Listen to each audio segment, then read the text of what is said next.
Immigrants refuse to assimilate, but that's a lie we've been telling ourselves for the last 100 years. The idea that immigrants refuse to assimilate is very problematic, and it's problematic for multiple reasons. Number one, it often doesn't acknowledge the real harm that settler colonial societies brought to the indigenous populations upon whose land they were established upon. So that's number one.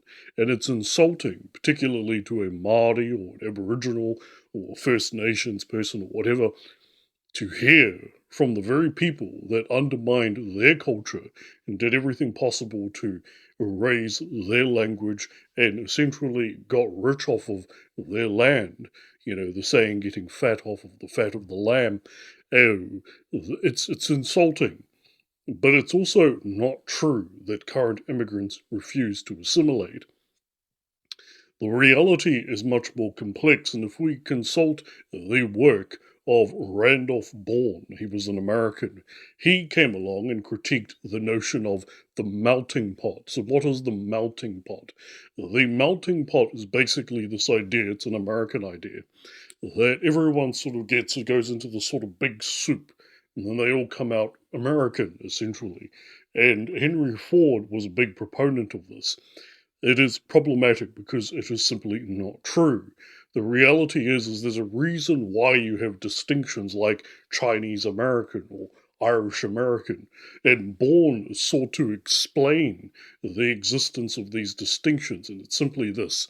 There's a fear, as illustrated by the comedian Jimmy Carr, of people bringing their country to yours.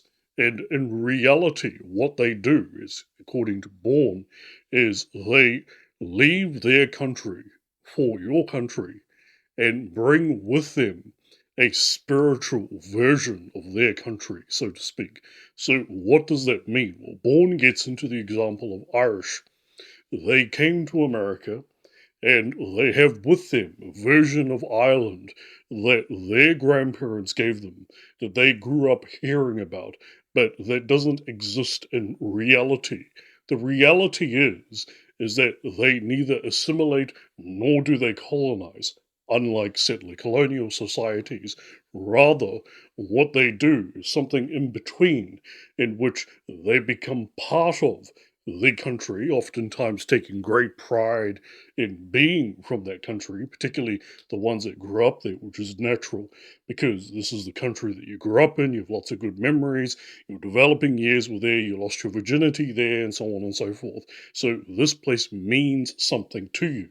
But at the same time, you have this inheritance, the spiritual country that Bourne talks about.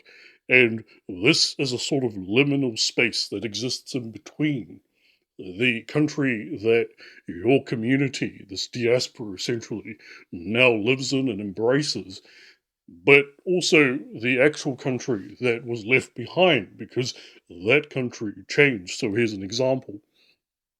Again, going back to the Irish American example, the image that often exists amongst Irish Americans, particularly at that time that Bourne was writing, but even perhaps more so now, was a homogeneous sort of society of farmers and so on and so forth. When in reality, today, Ireland is multicultural and primarily financiers, you know, people that work in finance.